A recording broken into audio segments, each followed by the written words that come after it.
Hi everyone, welcome to another episode of the Risking It All podcast.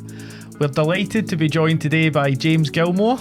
Welcome, James. Who's the founder and owner of Bothwell Blinds, and also my future brother-in-law. So he's going to take some time out his day and tell us his story. So James, or affectionately known as Jimmy, how you getting on, mate? Aye, well, all good. I'm still a one-man band, so the stress is there, but I'm sure you know that by now. Yeah, we see that every day, obviously, just for everyone listening. Our office in Uddingston, directly next to James's office in Uddingston, so we get to see him. No secrets, he's know them all. We get to see him coming in every day.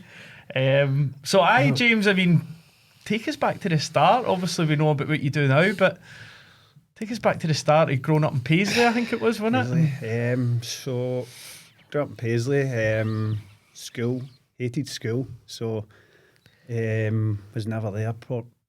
Probably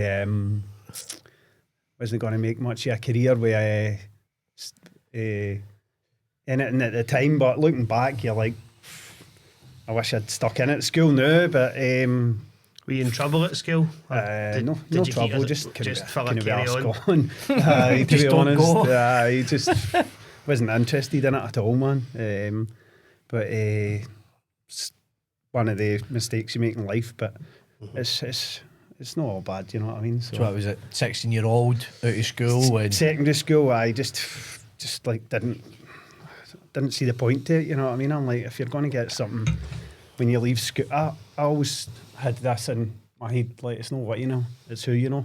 And in life, that's worked for me. It's I've got jobs through people I've known, and people have got me jobs that I've had, but it's never ever been like, I went to this school, that was my grades, or that. But I did get no bad grades, you know what I mean? It was nothing to be worried about, but no, I always thought that just the school thing was just a load of rubbish, to be honest. To be fair, I don't know that we've actually interviewed a single person yet, like maybe actually other than used to brain boxes that have actually stayed on beyond school. Like 5th year. Well, you did 7th year. I did do 7th year. I don't even think I've seen it past 3rd year. Alright, mate, so you left school pretty sharpish then, and was it straight into the big bad world of work? What was job number one? I think it was my dad that got my first job in a building site, labouring. I remember up in Yoker, working in the sites, labouring. It was a fucking shit job, man. That's at that point you think, I should have stuck in the school, but labouring in Scotland must be a tough gig, like with the weather being shite basically 80% of the year. Like, obviously back then when you left school it was like fucking the 1950s or something like that. Still look younger than you. Labouring at that point must have been brutal. You must have just been like bullied. Well, I did used to have a bit of size about me back then, but that was for the labouring jobs. But long did you do that for? Done it for a couple of years. I went to college as well, Reed Care College, to the joinery. That lasted a few months. It was too like school, so I called that day with that as well. But that's something that I think to myself, I wish I did stick, because I really enjoy like that line of work. I'm quite handy with like joinery stuff, you know what I mean? But I just never seen it out to the end and got that certificate to say that I was a qualified joiner, you know what I mean? So it's probably served you no bad though. Aye, well, you know what you do now. Aye. I imagine it came in handy for time. Aye, no, definitely, man. It's helped out with other jobs, you know what I mean? And then working in with the labouring, I ended up working with my mate's dad's company. It was an old trades company, so we're doing a bit of everything with that company as well. So you're picking things up as you go along, you know what I mean? But what made you decide to pack that in? The cold. The cold. Working out in the cold's soul destroying. Aye. Our job I done was concreting as well. That was hard graft, but it's not for the faint-hearted. The concreting, especially in the winter months, it's soul destroying. Driving, done a lot of driving jobs and that as well. I think what else. Army? Army, aye. I was in the army. When did you join the army? 2000, so got out 2005. God, what age are you? So what age did you join the army? You're so much older than I realised. I don't look it, but You don't. Keep your joke. 43, so. Right, okay. What was the army like, James? What was that like joining the army? It was back then. I was that I joined the army because I was like getting fed up with jobs that were just gone nowhere. You know what I mean? And I was like, right, I'm going to give this a bash and see how this goes. Because I was right into my fitness back then, and I was like, right, I'm going to be a PTI, or I thought so anyway, until I went into the army, and it was a different ball game with the fitness in there. But I managed to pass the training down in Cartrick and that, and I'm saying about working in the cold. Some of the things we done, exercises and that out in the field for weeks and that, and the Scottish Highlands, it was like minus fucking 6, 7. You're waking up in the morning, your sleeping bag's stuck to the ground, and then at that point you're like, what have I done with my life, man? With the fitness thing and that with the army too, it pushes you to your limits, but no, I survived it. And long were you in the army? So almost like 5 years. 5 years. So. Right, okay. And obviously you said you joined in the year 2000. Yeah, so and 9/11 that was straight to the island when I joined Belfast. So I was there for a couple of years, and then we went to another place in Cartrick. No Cartrick, Canterbury. And that for there we went straight to Iraq, so it was like... I was going to ask you, obviously, so less than probably within the first year of joining the army, 9/11 happened. Aye, well... Do you remember how you felt when that was going on? Aye, well, it was like, shit, what have I done here, man? Take me back to the Scottish Highlands. You obviously joining it, like, that was 20 or something. I was like a bit older when I joined, so I had a bit more kind of savvy about me, but some young guys had just left school, you know what I mean, and they were joining, and you're like, what was Iraq like? It was absolutely shithole, man. It was just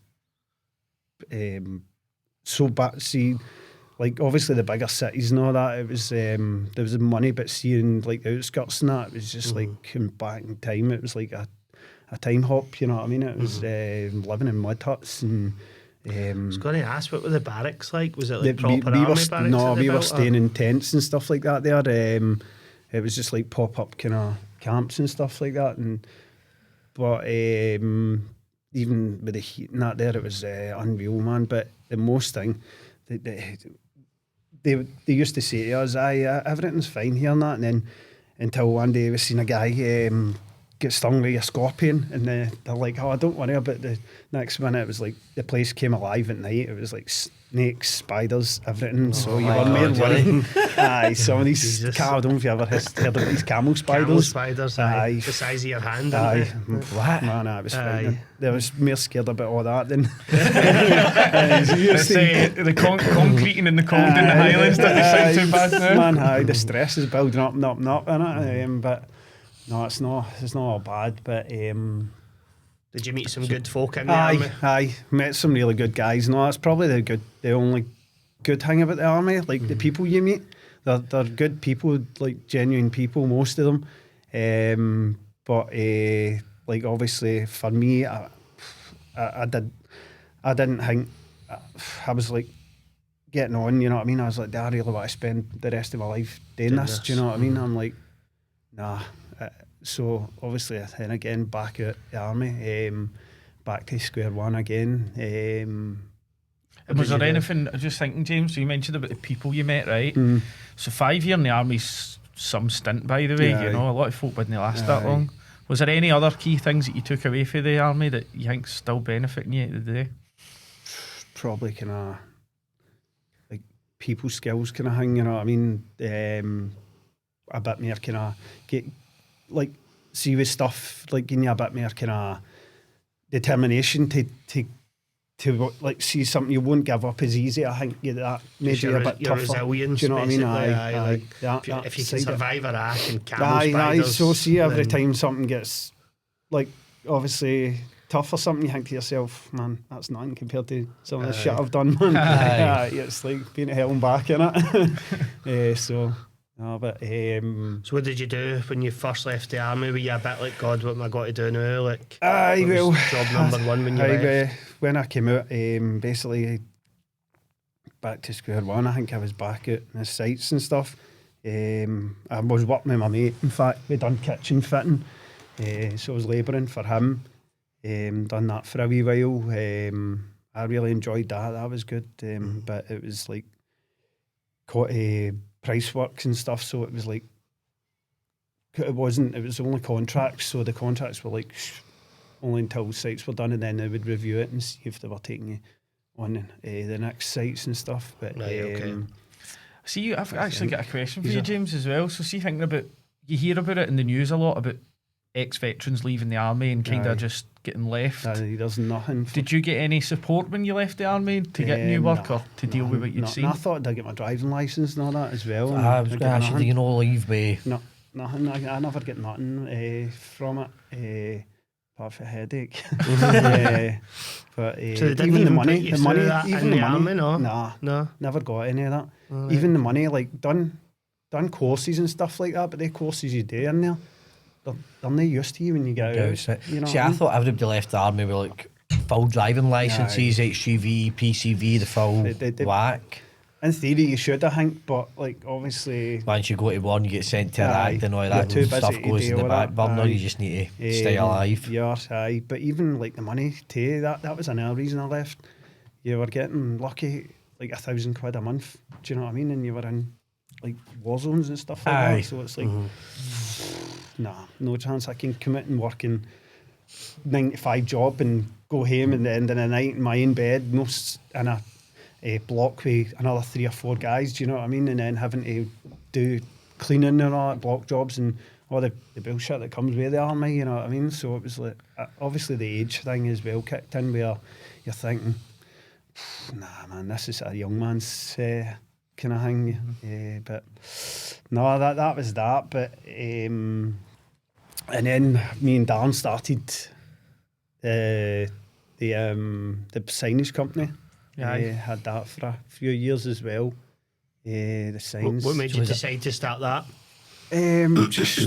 Just wanted. It sounded good at the time, but obviously, when I don't know, everything sounds good until you actually do it. You know what I mean? It's either for you or no for you, and I didn't really enjoy doing the signs and stuff. Was that like storefront signs or shop? Just like shop front, all that kind of stuff. Vinyl graphics and stuff like that as well. We tried that for a while, and then Dan's still doing it. Obviously, he's really successful with it now, but it wasn't for me. So back to square one again, and then I met a guy who done blinds in the same building as us at the time, and he had said to me, "Oh, do you want a job? I need a fitter," because he was getting on a bit, and obviously wasn't kind of up to it. So I was like, "Aye, go for it, man." So since doing it, I was like, I actually enjoy doing this, and I'm not working outside. I'm inside all the time. So was that your first ever job in blinds then, when you spoke to that guy? That was how you got into the industry? It was just like we kind of hung these jobs, and then obviously I'd done that for a while, and then I was like, I really enjoyed doing this. I want to go with I wanted to do it like with a bigger challenge kind of thing, you know what I mean? And obviously I went for a job at the old company that I used to work with, and I was there for a few years with them, and they unfortunately liquidated. But in a way, it was a good thing, to be honest, because I would never be doing what I'm doing today if they didn't liquidate that company, because that could a wee bit of drive to get myself. I think. Oh, sorry, Andy. I was just going to say, hindsight's a great thing. I'm sure you look back on it now and think, I'm glad that happened. But at the time when it happened, I knew you at the time, and I remember talking to you at the time. But talk to us a bit about just how it unfolded and how were you feeling at the time, I guess. Basically, it was all during lockdown. COVID had just kicked off, and everybody was obviously on edge, didn't know what was happening, if you were coming or going, but we were all under the impression our jobs were good, you know what I mean? The government was going to bail everybody out, everybody was getting all this help and that, and then end of the month, everybody was waiting on their wages getting in, and everybody's messaging each other, have you been paid yet? No, not been paid.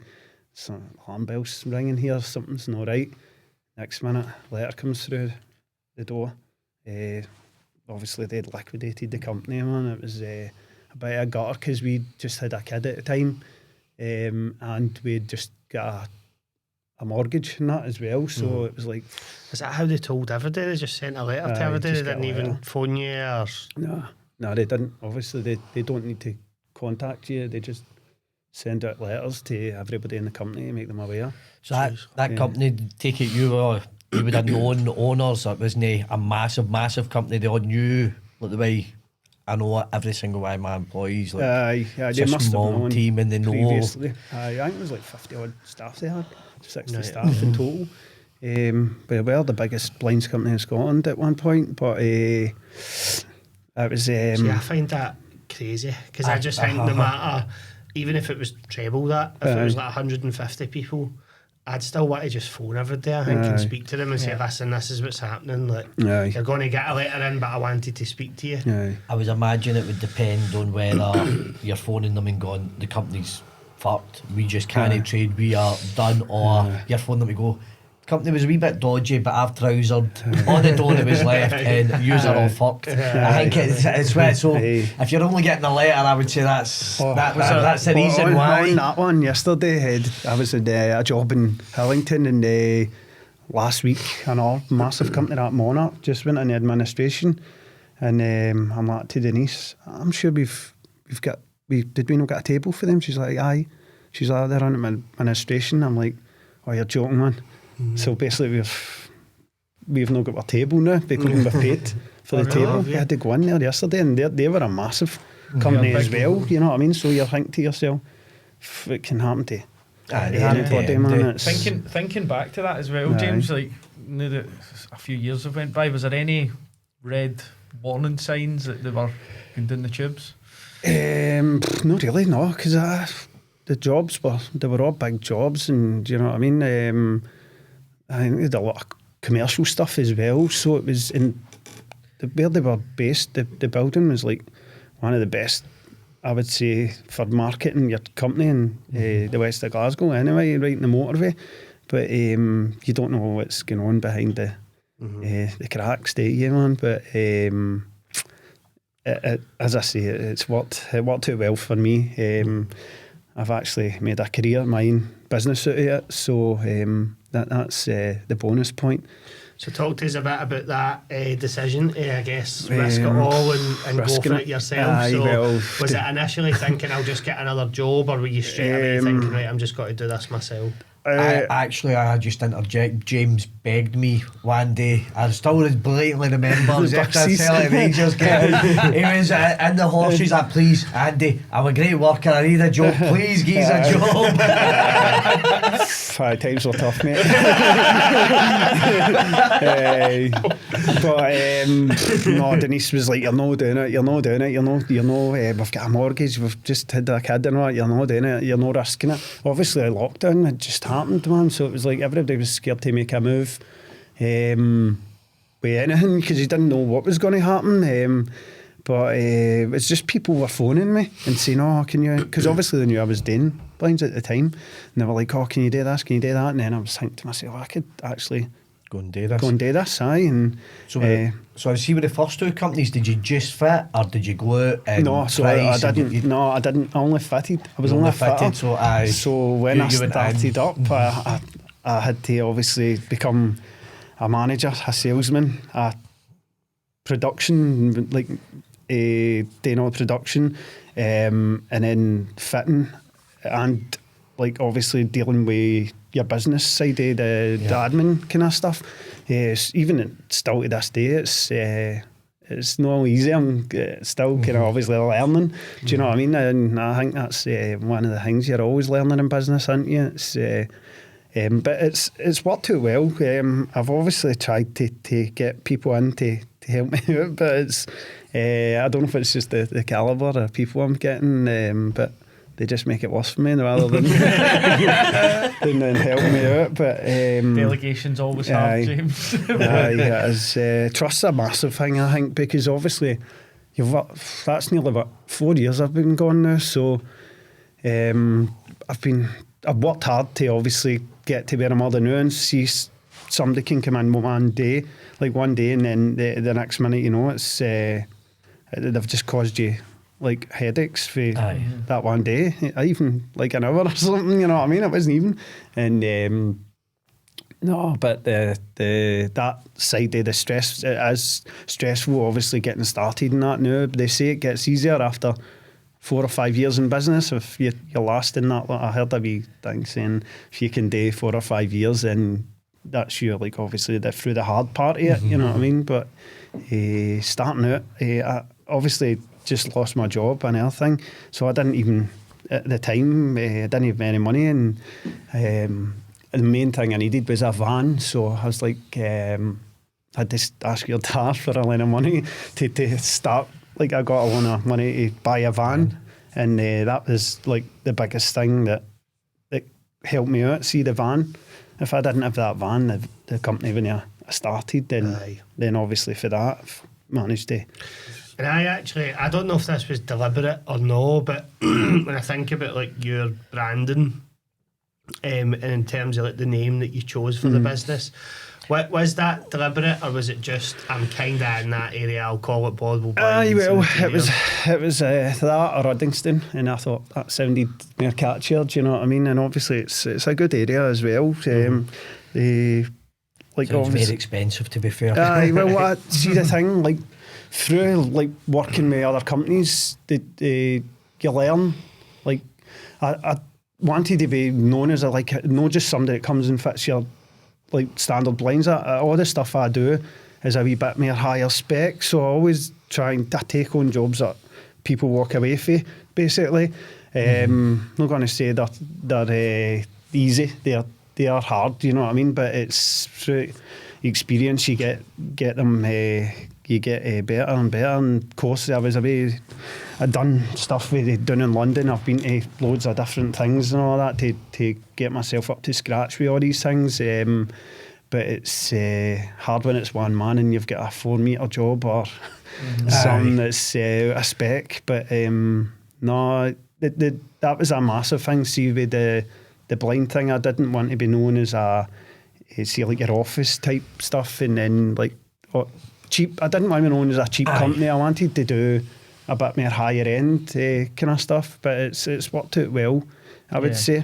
And see, when you're talking about the higher end or the complex stuff, you've told me about a few jobs, and I've been like, I don't know how you're going to do that. But what's the key sort of components that get into a blind job, and what's the sort of things that can make it harder or higher? Obviously shaped windows, which is becoming more often in houses now. People are going for these like circle windows with triangles and stuff like that.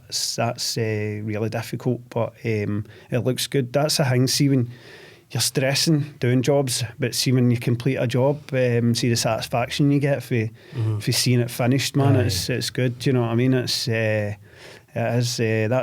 good part about it. You know what I mean? You have bad weeks and bad days, but see when you complete like a good job, you look at it and you go, that's my job, you know what I mean? So, and it's good too, because loads of people have always like I've still keep in touch with a lot of people in that I worked with in that as well, and they're like, oh, your jobs look good and that. And then even people when you go to like price jobs and stuff like that, we follow you, we've seen your jobs look amazing and all that, and it's a wee bit of praise, you know what I mean? It gives you a lift when you're...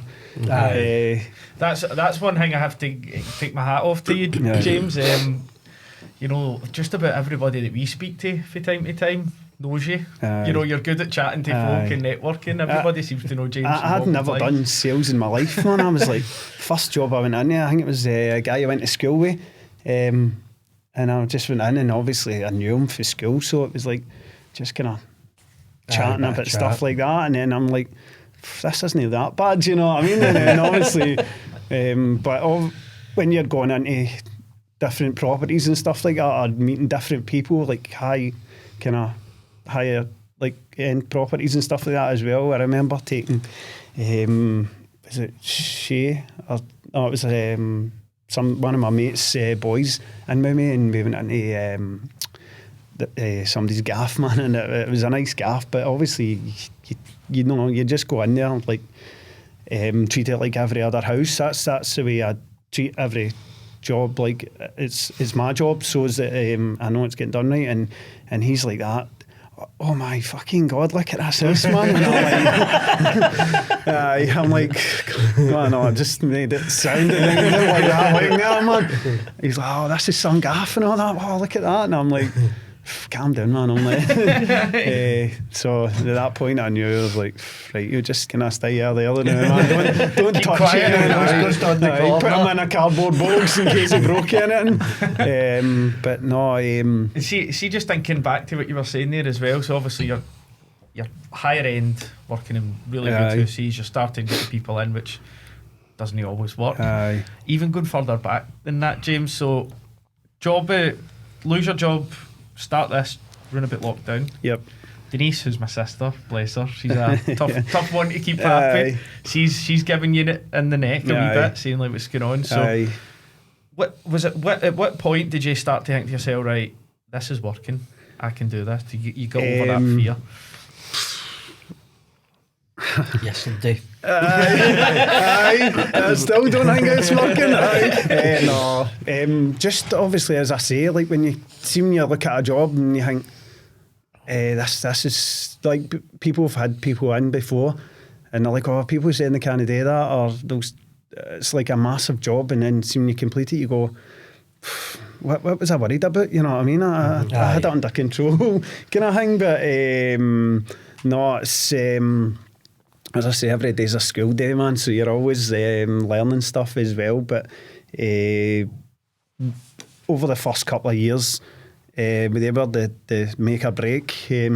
So I would say the first couple of years I'd done quite well at it. I had a good run at it as well. You know what I mean? Obviously that company I worked with, they were obviously the biggest blind company in Scotland, so it opened doors up for smaller companies and people, which was in my favour.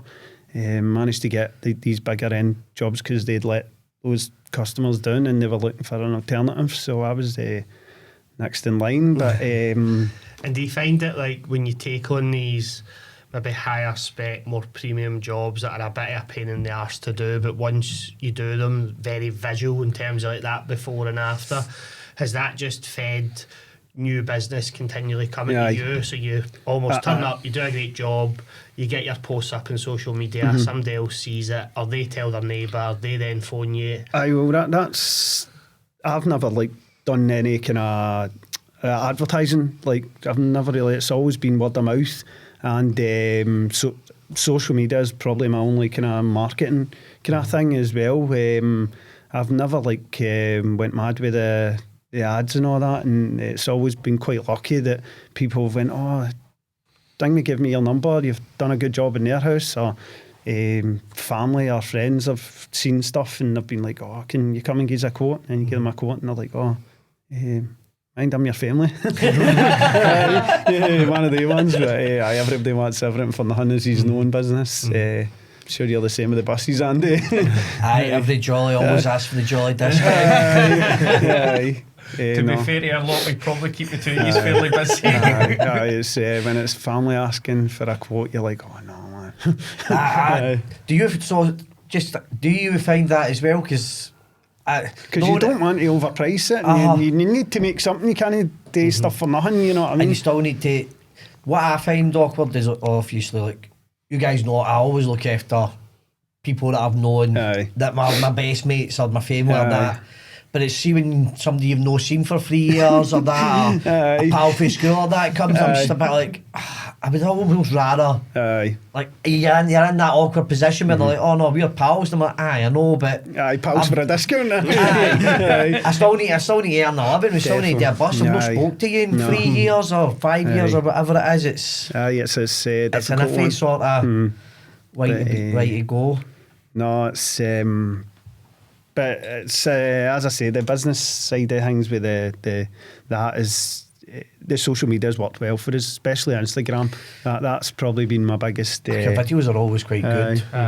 It's something that lends itself really well to, like I say, like a before or after, like it does. I didn't really start doing TikTok there until like the last couple of weeks, and it was you that said to me, get yourself on TikTok and start pushing it on that. But it's actually quite enjoyable, the TikTok stuff, because I think I had it ages ago, and my son Connor was on it.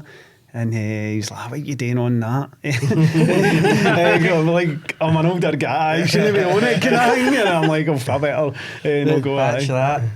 But the guy that we had on last week, Alex, he's got quite a big following on TikTok in particular, I think across most socials, but he does really well on TikTok. And he was basically saying, see, as long as you're enjoying your content, you keep doing it. He says that when it starts to feel like, I need to get this done, if it's like a task, then you'll probably ditch it at some point. So I think if you're enjoying it, it's back to the old thing. Like if you're proud enough of a job and you put your name to it, you should be confident to post it. You know what I mean? You're like, that's my work. Shouldn't be an issue. Like thinking to yourself. And I know you're doing a bit of commercial work nowadays as well. So how did you go about kind of getting your foot in the door on the commercial stance? And then again, how does other commercial work find its way to you? Is that just about word of mouth and stuff? I actually picked up a good commercial job through a mate of mine who recommended me to a business. And since then, it's just been all good. You know what I mean? That side of it's been good when the private side, it's like it kind of balances it out. Obviously still one man, but some of these jobs, like I'll start them in the morning, and like the hours when you work for yourself, you don't do hours, you know what I mean? It's countless. Sometimes I've been working to 12 o'clock at night, 1 o'clock in the morning in empty buildings, just getting jobs completed. But that's part of business, innit, man? It's I do always have a chuckle when I see people see, to be fair, I was probably of that mindset where you see folk posting saying I want to start on my own because I want to like escape the 9 to 5, and it's like you will escape the 9 to 5, but you're then 9-9 or 9-10 or 9-11. No, that's you need to be committed to make it work. That as well, I think. I'm not saying I'm like the biggest, amazingest company ever, but I've put a lot of effort into it to make it happen. Some Saturday nights I'm in working on a Saturday night, Sunday mornings and that. Weekends you're like, I'm working for people are like, you work for yourself, you should be taking you shouldn't be working weekends and all, and you're like 8 days a week, innit, man? It's but that's the thing. Some weeks are good, some weeks are bad. You know, you just take the good with the bad, I think. But it always works out in the end. Yeah, definitely. So you mentioned obviously some of the things you enjoy about Blind, right? Difficult jobs, seeing the end result. What are some of the things you don't enjoy about Blind or having a Blinds company? How long ago?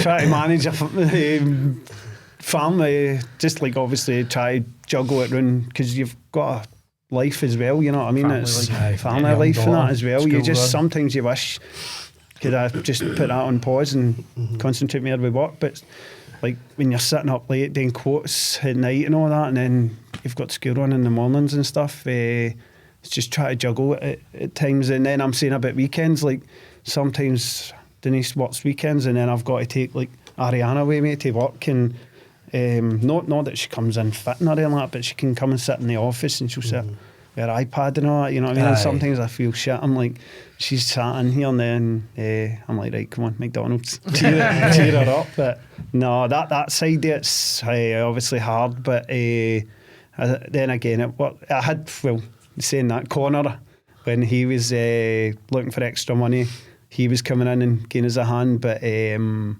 again, arguing, father and son, never here probably. Andy did a whole episode last week about it. But you've got it in your head. He'll probably be able to take a wee bit of pressure off.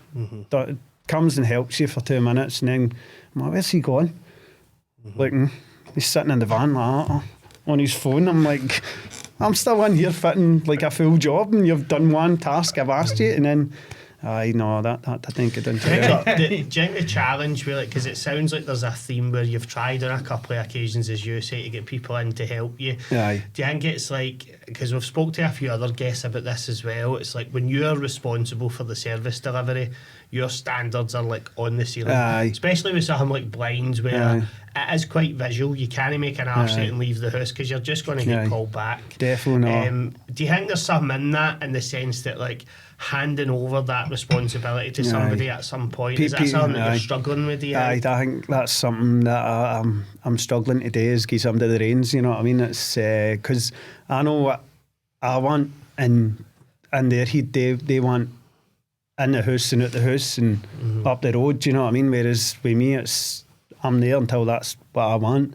and then I'll leave the house when I'm done, as I said, like time. And then even sometimes Denise is like, hey, you going to be in for dinner tonight? I'm like, I'm still on a job. But you just need to obviously work at it till you get it right. But so obviously you have sorry, when you go. No, I was just going to say, people are no interested in like they've got a different, they don't own the company, you know what I mean? So they're just workers. That's. But you've obviously spoke about trying a few different people, like your son, your pal's son, and that. Is there nobody that you worked with? I have, before? but I can afford them. Right. They're all. But see, the thing, like, that would be an ideal candidate. Somebody like that, experience, where you don't need to train them up, and then they could just walk into the job, and it's like that. But then again, it comes down to cost. Do you know what I mean? Obviously, I've only got one van on the road, and then with the prices, everything now as well, like insurance and all that, and then liability insurance first. You need to get somebody on that as well with commercial stuff and that. So you're looking at all that, and you're going. A lot of companies are taking people self-employed now, and then they're having to deal with all that themselves. I did think about that, but then again, it's you're still having to put some money up for maybe leasing vans and stuff like that, and it's a big cost, but it's a sacrifice to take. You know, you need the work to commit. See if I did take somebody on and I was paying them a lot of money, and then because Christmas is always a busy time in the industry. So at Christmas, I'm just 100 mile an hour.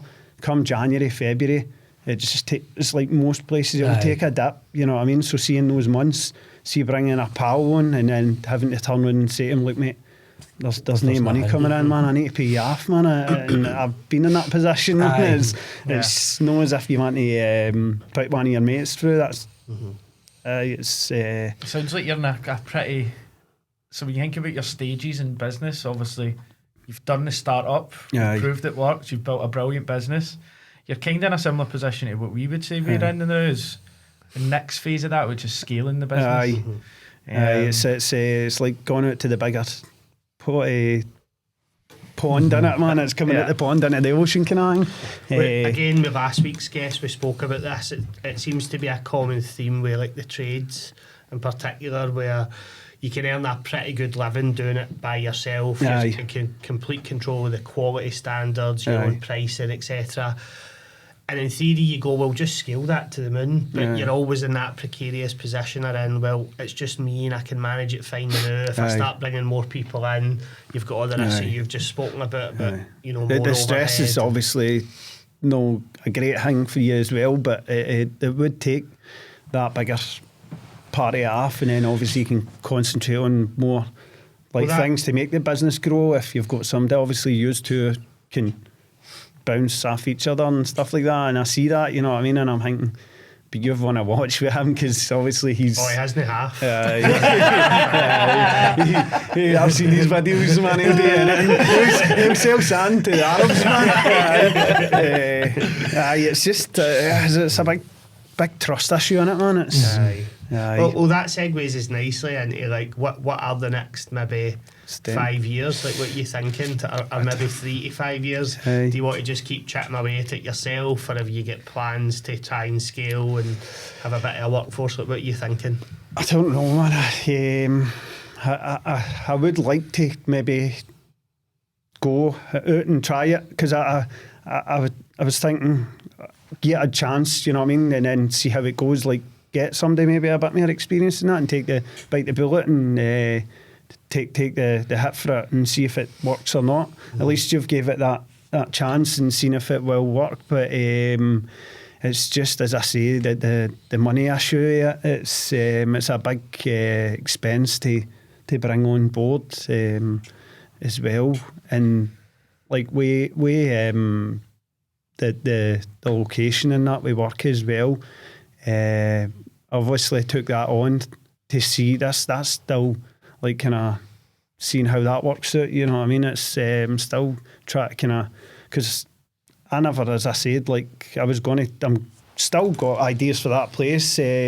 Like obviously down the line, but it's just getting time to put them into practice, because I was like, right, I'm going to turn that into a showroom. I'm going to do this. I'm going to do it. But see, then the sales and then the fitting and all that, and it's just hard to try and manage it all. I say to you all the time, like, there's times where, you know, even though it's the two of us, there's times where I'm pulling my hair out. There's not enough hours in the day here. I mean, as you say, we can bounce off one another, and I'm sure it's the same, and he's got a team, do you know what I mean? So it's just, it must be solid. See, being the guy that does customer service, sales, service delivery, finance, admin. That's what I had never done, like all that before, do you know what I mean? So it was like just learning, and then learning curve. Aye. But no, it's I think it's ideas as well.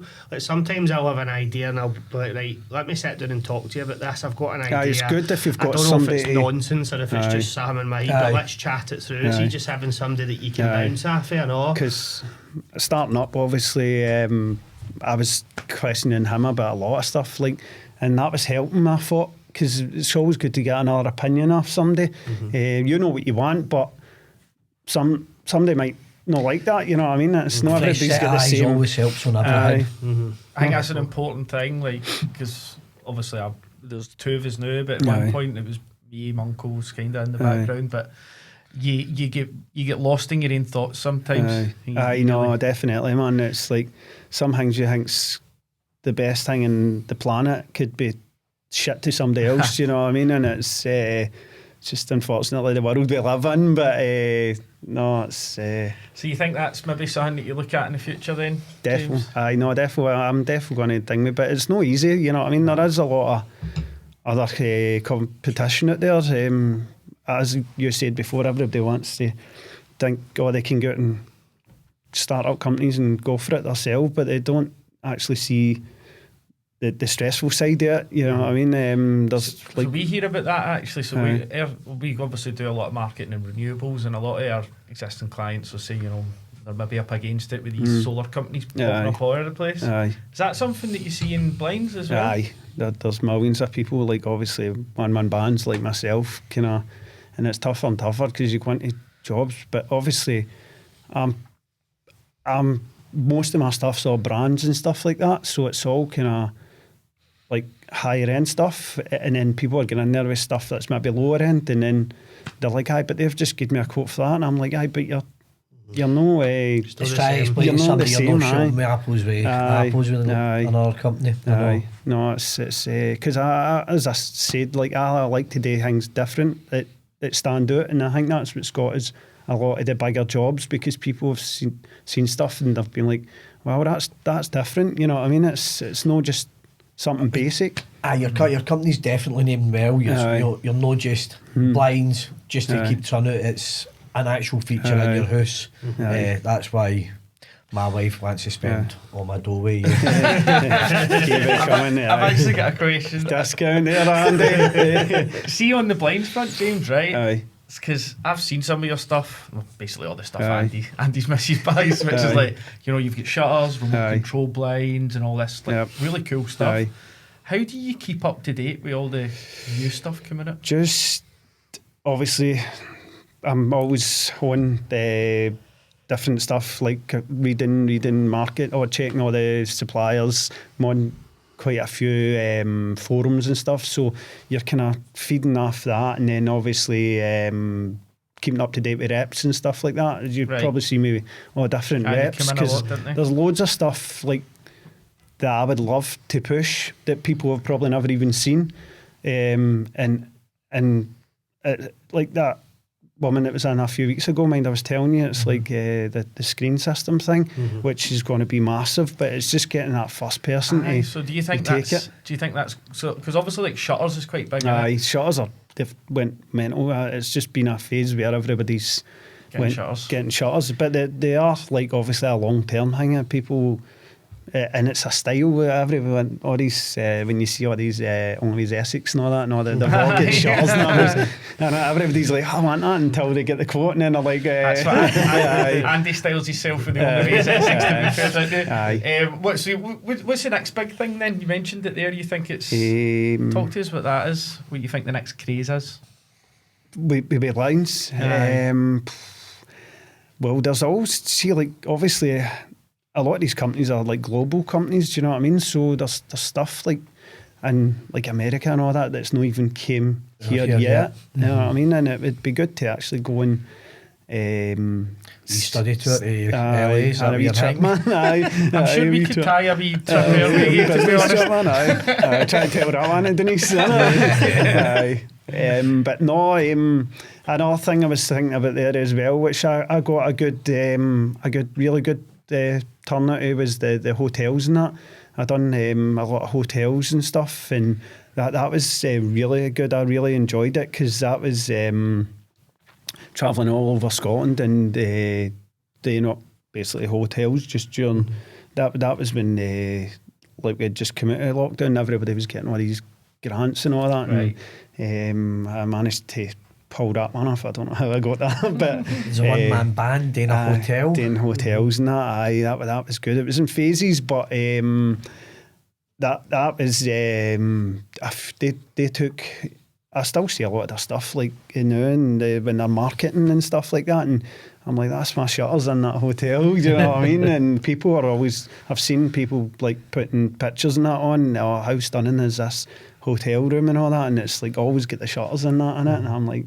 That was me done that. It's one of the ones we Connor sent me a thing ages ago. I don't know if you ever seen it, and it's the dad, and he's like, see that house there? I went done that one. I see that one there. It's they do a lot of the blinds you done for us, like, with the commercial logo in the middle of it.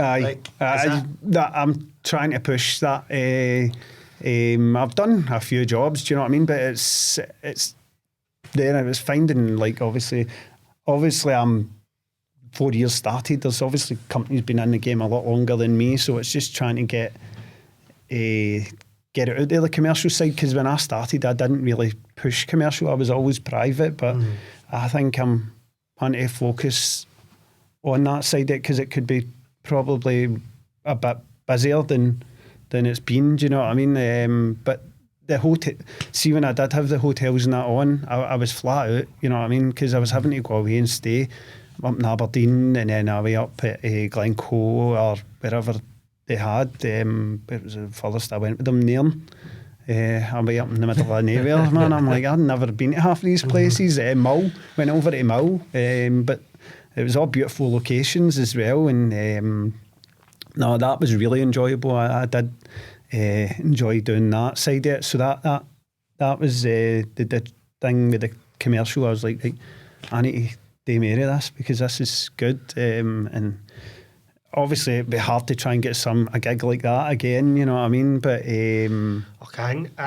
seems to be the case for, again, most tradesfolk. Even our clients are the same. It's like, if I'm putting solar on a warehouse versus, you know, that's 30 houses that I need to do to get the same money or whatever it is, you know, I'm making numbers up. It'll be the same for you. If you're doing a hotel chain, that's how many houses would you need to do to earn the same money? So I do get that.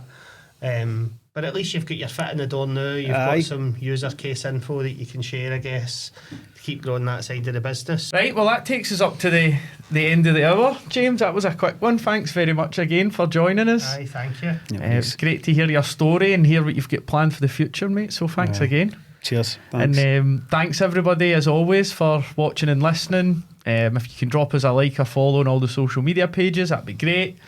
We appreciate all your support, and we'll have another episode for you again next week. Thanks, everyone. Cheers. Cheers all. Thanks, James.